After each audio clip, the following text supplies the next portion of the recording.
Welcome back to another WSRR exclusive. I'm radio's Rebel DJ Style, and the Super Bowl is right around the corner. Whether your team made it or not, or got blown out real early on like my Panthers did, it's that time once again. It seems like it gets closer and closer every year. I'm absolutely honored today to have a guest in my studio, Super Bowl legend, Super Bowl champion, Jack Squirek. How are you?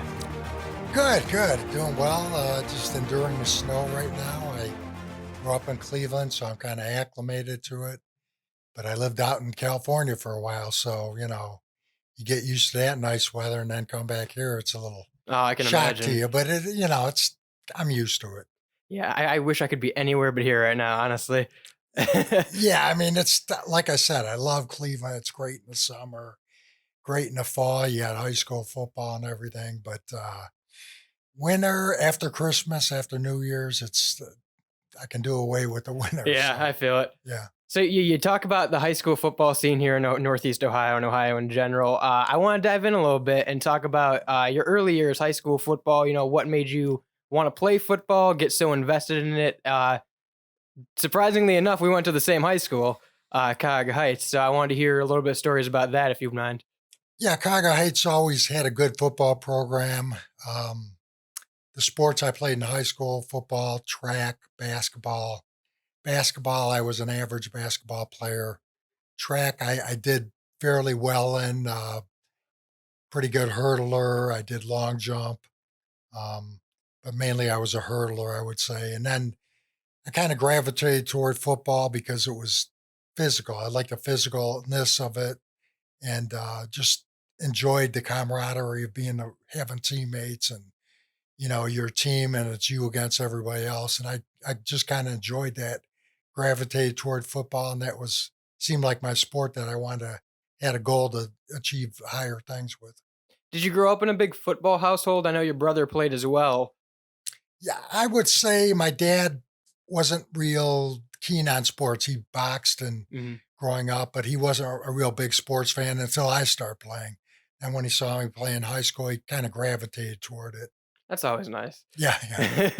Cuyahoga Heights in the past couple of years have had a good stretch of taking it to the States and just barely missing out on the championship every year. What do you think how high school football has evolved over the years? Well, I know Cuyahoga Heights, for instance, they pass a lot more. Um, when I played, we were a running team. I was a leading receiver. I think I caught 9 passes, but they pass a lot more. It's more wide open. So I think they're doing a good job there. We had a good football team when I played at Heights my last couple of years, but we mainly ran more, and it was, I wouldn't say more physical, but it was more smash mouth and Right. run football. So So making that transition from high school football over to college now, what was it like deciding, hey, I want to take this to the next level? Was that always your plan throughout high school to play football to the next level and try and go pro? I mean, I wasn't really thinking about pro back then. I always wanted to play college. I wanted to see if I could do it. And we played several teams that we played against. We used to play Brooklyn, Brecksville, and Brooklyn, for instance. We beat them our senior year, and they had a couple guys. One of the quarterback went to Pitt. Another guy went to Toledo. So I kind of saw those guys achieving success, and I thought, hey, I'm on the same field with them. We beat them, and I thought to myself, hey, I want to give this college football thing a try, and I did. Didn't get a scholarship out of high school, but I had a lot of colleges interested in me, and I was kind of a taller guy, about 6'4", but I was lighter in high school. Back then, we didn't lift weights. I was about 6'4", 190, so I was kind of in between positions, I guess you would say. Right. I played tight end and defensive tackle in high school, but that wasn't really big enough to draw a big college's interest. Right. So as a result of that, had some colleges say, hey, why don't you go to like a junior college or prep school, lift some weights, gain some weight, and we'll take a look at you after that. So that's what I did. Went to a prep school in Virginia, and things worked out well for me. Started lifting weights. I gained probably about 20 some pounds, got up to like 215. And then I had probably about 6 Division I offers, and Notre Dame, including one, Illinois, Virginia Tech, North Carolina. So I had a lot of colleges to choose from, and I wanted to play in the Big Ten, so I chose Illinois. Thought they might be a good choice because they didn't have a great program at the time. They're winning like 2 or 3 games, and I thought, go to Illinois, it might give me a chance to play early. So Right. And I mean, obviously, you ended up making the right choice there. yeah. So 1982 comes around, if I'm correct, and it's the draft, second round pick. How does that feel? You know, what is that unrealistic feeling like? It was pretty unreal. It was just a dream come true, I guess you would say. Like I said, I went to Illinois and things worked out because I did play early. I started my sophomore year, sophomore, junior, and senior year, and I end up being second or first in tackles in every year. My senior year, leading the team in tackles. I was captain of the football team, second team All Big Ten. I'm not bragging, but I'm just kind No, of lead please. into it. But so everything worked out well for me. Didn't get injured in college. I was blessed in that sense. And that was the year we had the first combine. So I went to the combine in Indianapolis, had a great combine. And in addition to combines, a lot of teams flew you in. So I flew into about probably 10, 15 different cities, and they worked us out, gave us physicals. Like I said, I had a good combine, and the draft came up, and I wasn't sure where I'd go. They were predicting anywhere from high second or low second to fourth round. And 1982 came around in April, I think it was, and I got drafted 35th pick overall in the second round. So I mean, that's just so unbelievable to, I mean, me as a fan watching, going back, watching the highlights, things like that, to be, second round pick overall, 35th, you said? yeah. That's Actually, I think I was the 7th pick in the second round, 35th pick overall, right. Yeah. So, I mean, that's just such an incredible, to be that high up even, like, what did it feel at the time? Yeah, I mean, I was kind of shocked because I thought I might slip into the second round, but I thought if I did get in the second round, it'd be, low second round. It wouldn't be that high. Right. So I was thinking maybe third round it would be a good deal, but the Raiders picking me in the second round, I was kind of happy about that because it meant that I'd be playing soon and I'd contribute a lot. Right.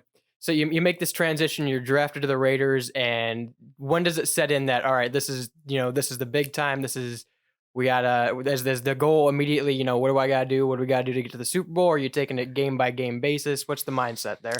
I think my mindset was just go in and play as hard as I can, do what I'd been doing in college. I kind of prided myself in hustling and making a lot of tackles. And I thought, hey, I'm going to go in there and just run around and make a lot of tackles and, hustle and do what I do best. As far as the Raiders go, they kind of had a reputation back then. I don't know.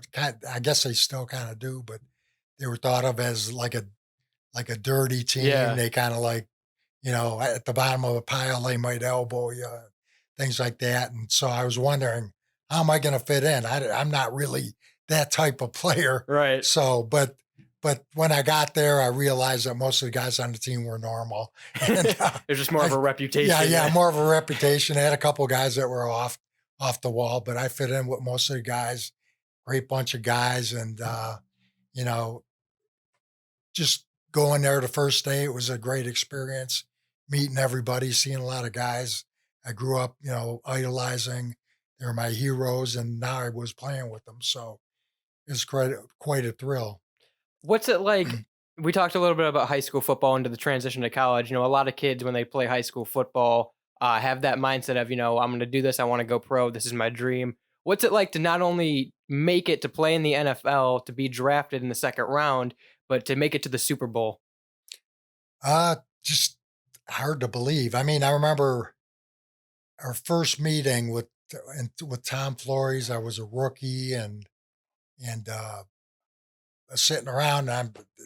Most of the veterans had a Super Bowl ring on, or two. Some of them had 2 Super Bowl rings. From Super Bowl, I think 10, and then Super Bowl 15 they won one. So it was just amazing to see that.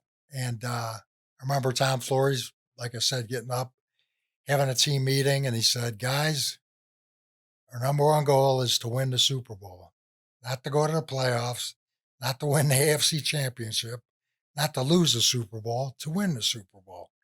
And I remember thinking at that time, that seems like a pretty high goal, doesn't it? Right. And but that's the mentality they had. I mean, they didn't want to go to the Super Bowl; they wanted to win the Super Bowl. So it kind of changed my mindset and realized, hey, these guys are serious, Right. and I need to get serious in my playing too.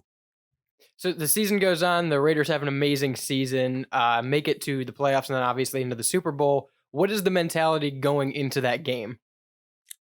Uh, Actually, my first year we did go to the playoffs. We didn't make it, and we lost our first playoff game. Second year we did make the playoffs, and I think that's a team that we're on a roll with. Right.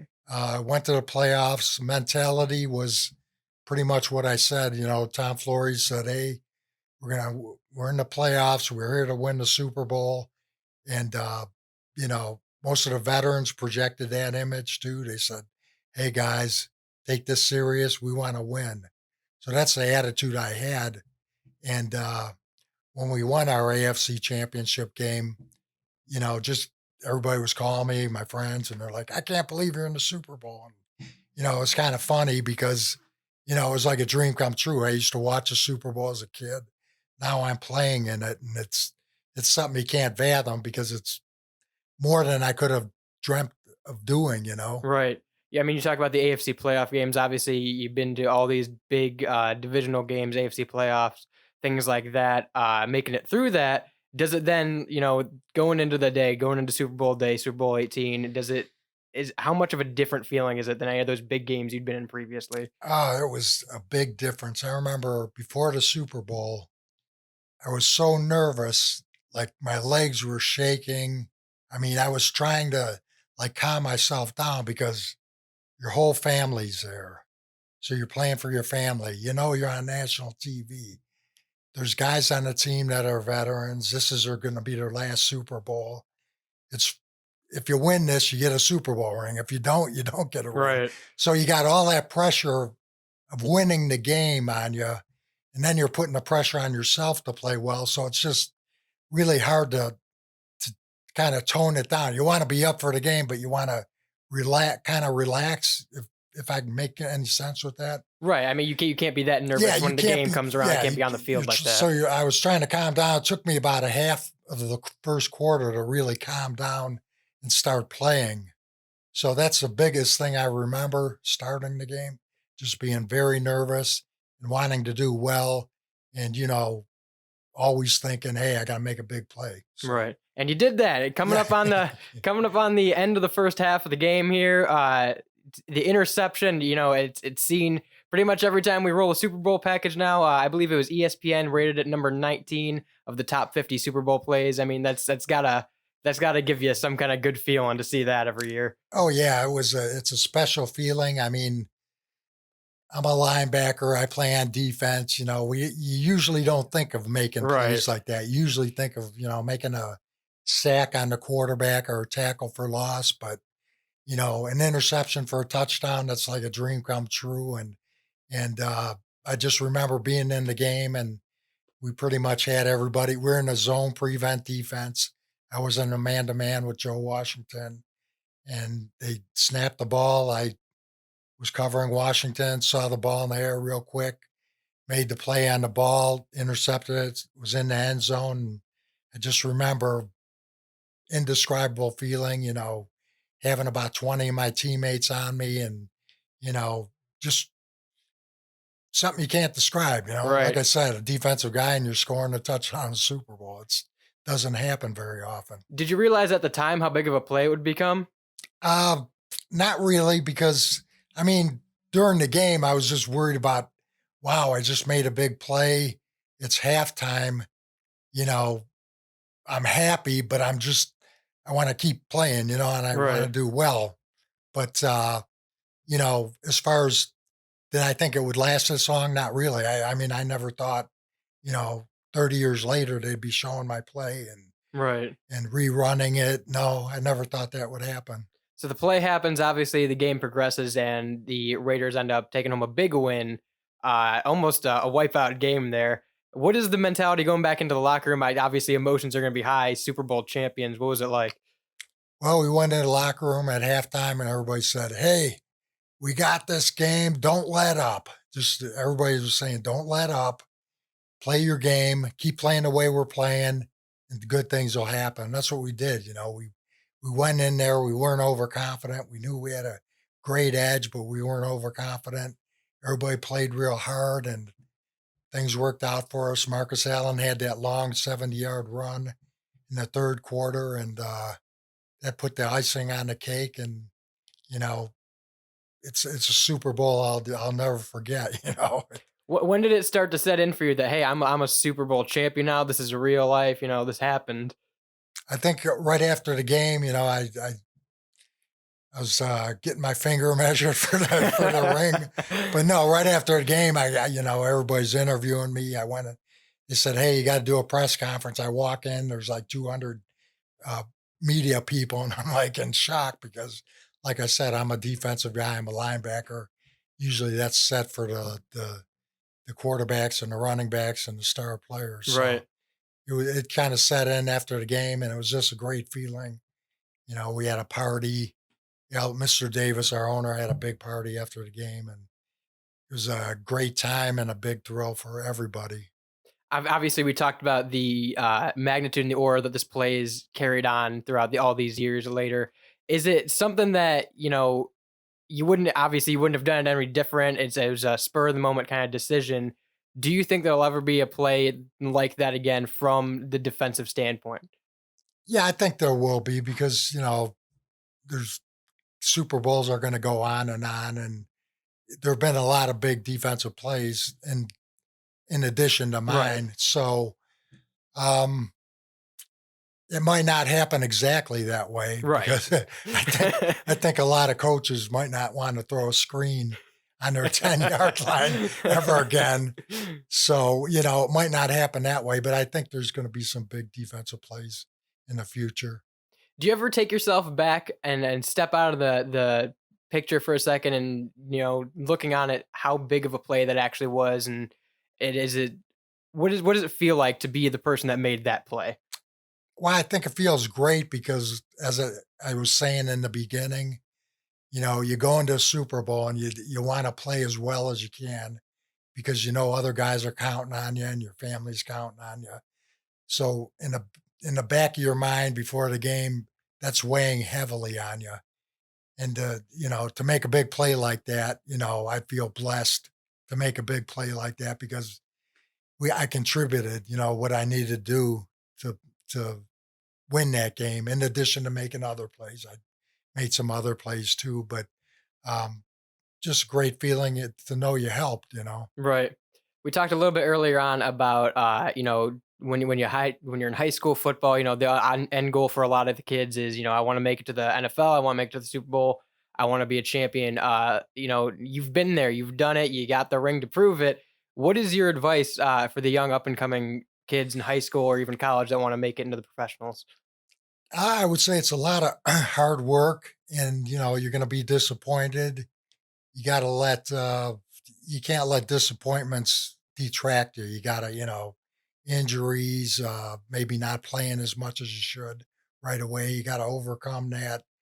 Think positive, and work hard. Hard work always is a great equalizer, I'd say. One thing I wanted to ask you is, a lot of the times we see on the NFL, we see these highlights, we hear it on commentary, the great plays, we talk about over and over again, all these larger than life plays, all these larger than life players.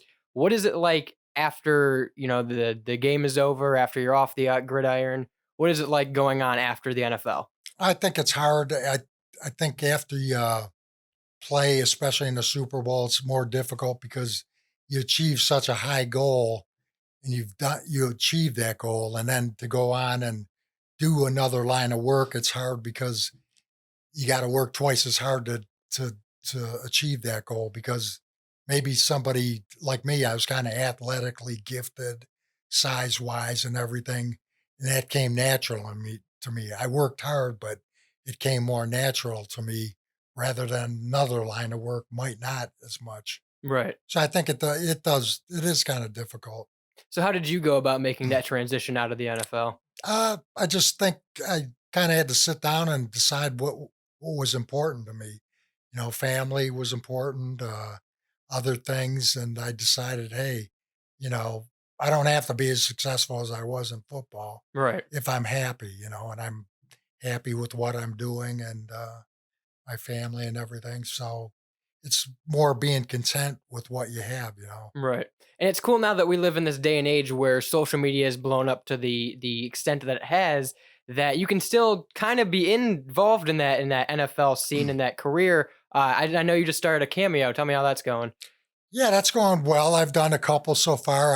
I my son and his best friend got me involved because I knew nothing about it. He was saying, "Hey, Dad, you want to be on Cameo?" I'm like, "What's Cameo?" He's like, "Well, it's this thing that you get on and you wish people happy birthday or Merry Christmas." So yeah, it is kind of different, and I'm letting them do that part of it, so they kind of help me with the technology part of it because I'm kind of ignorant to it, but. I let them handle it. I just do the talking. Is it fun to see how much of a reach you've really had with all these fans all these years later? Yeah, it's kind of fun because I had, like I said, I did a cameo before, and the guy was all excited because it was his dad's Christmas, and he was a huge Raider fan, and I know I made his day by doing that. That's awesome. Yeah, So is Cameo something that you're going to be doing hopefully for the foreseeable yeah, future? yeah. I'll be doing it. I mean, it's not a career, but I'll Right. I'll still be doing it. Yeah. Well, I mean that's great that you can still have that connection with the fans, and all these years later, the name's gonna live on, and obviously that play's gonna live on Yeah, forever. yeah. No, no, it's fun to do it. Like I said, I think my son and his friend are more excited than I am. And like I said, I know the people out there when they hear me, they get excited about it. So it's kind of cool to see that. Anything I know the Super Bowl is coming up. We're getting closer and closer. I don't know about it for you, but it feels like for me it gets here every year a little bit sooner. Anything you're looking forward to this year? Any predictions you might want to make? Uh, I mean, it's a tough one. I guess if I had to pick, I would say Kansas City, but it's hard to bet against Brady. So, I hate to make a prediction, Yeah, I get it. So such a polarizing figure though is Tom Brady. Are you for or against Tom Brady? Uh, I mean, I guess I'd rather see Kansas City win because he's had his share of Super Bowl Oh yeah. rings. So, like I said, it's not that I don't like Tampa Bay, but it's always nice to see the other Right. guys win. Of course, they have won already. So, but my ex agent is also represents Mahomes too. So that might give me another reason to root There you for go. Kansas City. Yeah. Jack, it's a pleasure. Thank you for coming on and talking with me. It's been an absolute honor to have you here and talk about the Super Bowl with you. If anyone wants to reach out, Jack Squirek on Cameo, anywhere else they can reach you? You can email me at jacksquark@yahoo.com.